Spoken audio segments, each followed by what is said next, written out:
The live TV, सच सबसे आगे।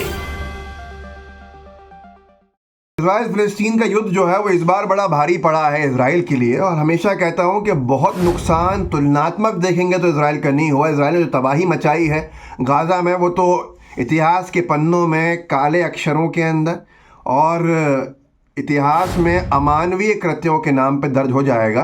लेकिन जिस तरह से बच्चों को मारा गया, जिस तरह से महिलाओं को मारा गया, हज़ारों की संख्या में लोगों को शहीद कर दिया, वो बात अपनी जगह पे है। लेकिन हर बार ये करते आए थे, पहली बार इनको जवाबी कार्रवाई का सामना करना पड़ा।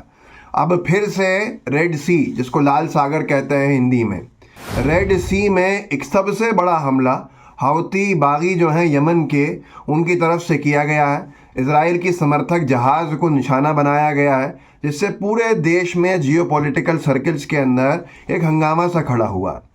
मेगाट्रॉन करके एक ट्विटर हैंडल है, उस पर लिखा है breaking massive Houthi attacks in the high seas. एक भारी भीषण हमला किया है हाउथी ने समुद्र में। The Houthis attacked US and UK ships that reportedly intercepted 21 missiles and drones in the Red Sea. एक बड़ा यूएस और यूके के जहाज़ों को हमले का निशाना बनाया है और 21 मिसाइल्स और ड्रोन्स के ज़रिए से रेड सी में यह हमला किया है।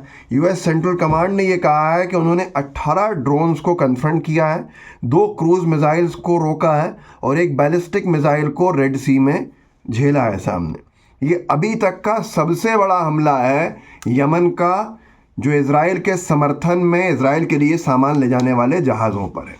यमन का साफ कहना है हाउती का कि आप ब्लॉकेड रोकिए, नरसंहार रोकिए, ह्यूमैनिटेरियन एड जाने दीजिए, नरसंहार को रोकिए, नहीं तो हम इस ब्लॉकेड को नहीं छोड़ेंगे।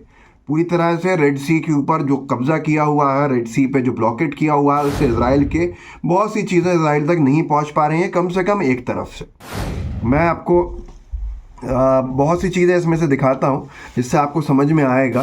तो ये तस्वीरें जो आप आसपास देख रहे हैं, साफ तौर के ऊपर ये उन जहाज़ों का बताया जाता है और ये हाउती के हमले का बताया जाता है। अभी तक का सबसे भीषण, सबसे भयावह हमला है, जिसके बाद से लगने लगा है कि हम शायद किसी विश्व युद्ध की तरफ बढ़ रहे हैं।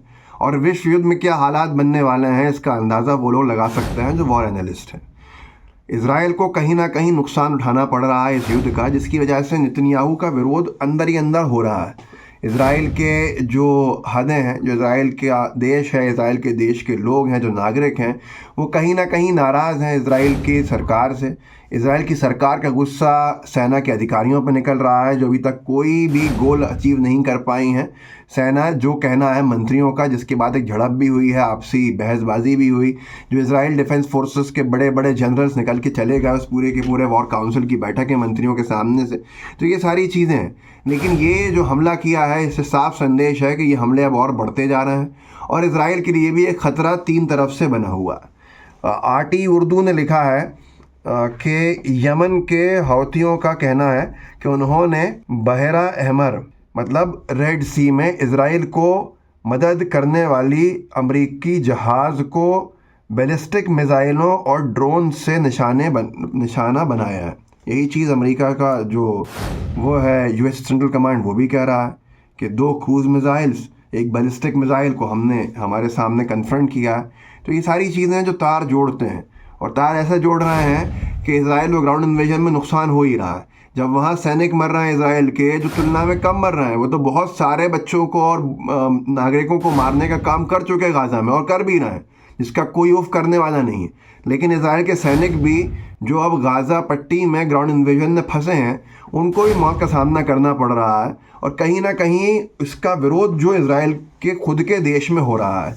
और मिश्रा अमरीश करके, जो अमरीश मिश्रा यूज़र हैं, जर्नलिस्ट हैं, उन्होंने लिखा है, एक वीडियो डाला, मैं आपको दिखाऊंगा थोड़ा सा, कि देखें गाज़ा में विभिन्न युद्ध मोर्चों पर पैलेस्टीनियन रेजिस्टेंस ने भीषण झड़पों के बाद IDF के हथियार जब्त किए, हथियारों के दृश्य।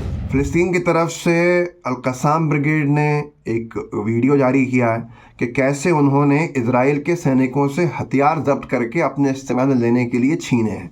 उस वीडियो को देख लिए कि मतलब यह है कि इजराइल के ही सैनिकों के हथियार इजराइल के ऊपर ही इस्तेमाल करके गाज़ा की तरफ से जवाबी कार्रवाई की जा रही है, जो इजराइल के लिए और ख़तरनाक हो जाती है। देखिए, इस वीडियो में थोड़ी झलकें दिखेंगी कि कैसे कौन कौन से हथियार जो हैं वो इजरायली सैनिकों के छीने गए हैं। देखिए,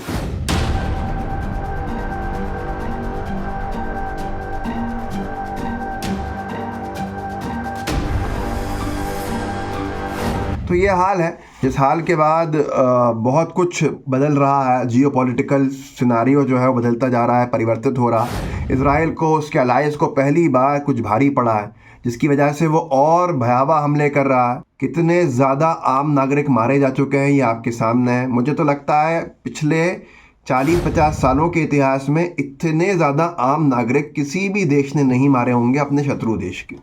ये वॉर क्राइम्स का सबसे बड़ा क्राइम होगा। अब क्या होता है देखते हैं। अंतर्राष्ट्रीय क्रिमिनल कोर्ट में जो पूरा का पूरा केस साउथ अफ्रीका का लगा है वहाँ पर। उसके अलावा ये ज़रूर पढ़िए, जो अमरीश मिश्रा भी वही बात कह रहे हैं जो यमनी हाउती की तरफ से बयान आया है, जो यूएस कमांड सेंट्रल ने बयान जारी किया। अमरीश मिश्रा जी का लिखना है कि 2 घंटे पहले यमन में अल होदैदा से 50 समुद्री मील पश्चिम लाल सागर में एक सुरक्षा घटना की सूचना मिली है। अंसार अल्लाह के एक सैन्य अधिकारी ने कुछ समय पहले अल जजीरा को बताया कि यमनी सशस्त्र बलों ने लाल सागर यानी रेड सी में एक जहाज़ को निशाना बनाया। ये सारी चीज़ें हर तरफ हैं और इस सब से बौखला के इज़राइल क्या कर रहा है जानते हैं, क्योंकि फ़िलिस्तीन के समर्थन के अंदर एक प्रस्ताव पारित हो गया है और सैन फ्रांसिस्को पहला शहर बना है अमेरिका का जिसने पूर्ण रूप से युद्ध विराम के लिए एक रेजोल्यूशन पास करने में सफलता हासिल करी। कुछ न्यूज़ नेटवर्क ने डाला है कि सैन फ्रांसिस्को ने वोट डाला 8-3 के समर्थन के अंदर सीज़ फायर रेजोल्यूशन को पारित किया और सबसे बड़ा शहर बना वो यूएस में जिसने एक लीगल तरीके से इमीडिएट सीज़ फायर का गाज़ा पट्टी में प्रस्ताव पारित हुआ। और वहाँ के देख लीजिए लोग किस तरह से खुशी के साथ हैं। ये वो लोग हैं जो मुसलमान नहीं हैं, सिर्फ सब हैं, सब तरह के लोग हैं इसमें। देखिए इस वीडियो।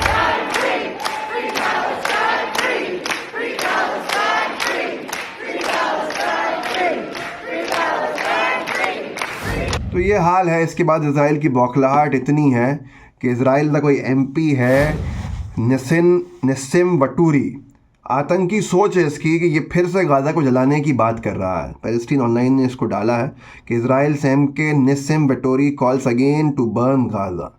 आप सोचिए ये इंसानियत है या नहीं है, इसका अंदाज़ा आप लगा सकते हैं। खैर इस वीडियो को आगे बढ़ाइएगा और लोगों को एक चीज़ ज़रूर बताइएगा इसके साथ में कि जो वाइल दादू हैं, जो पत्रकार बहुत मशहूर हुए हैं, जिनके पूरे परिवार को इज़राइल ने ख़त्म कर दिया है। अभी उनका बेटा जो उनके साथ पत्रकारिता कर रहा था, कवरेज कर रहा था, उसको भी मार गिराया, उसको भी शहीद कर दिया। उनको अवार्ड मिला है, अवार्ड दिया गया है प्रेस फ्रीडम अवार्ड गाज़ा के वाइल दादू को। इनकी तस्वीर आप देख लीजिए, पैलेस्टीन ऑनलाइन डाली है। सबसे ज़्यादा इन्होंने अब कुर्बानी दी है वहाँ पर, अपने पूरे परिवार को खोया है, पर कवरेज करके इज़राइल के वॉर क्राइम्स को बाहर दिखाने का काम किया। इस वीडियो को आगे बढ़ाइएगा, लोगों को जागरूक कर सकता है, ज़रूर कीजिएगा। जय हिंद, जय भारत। द लाइव टीवी, सच सबसे आगे।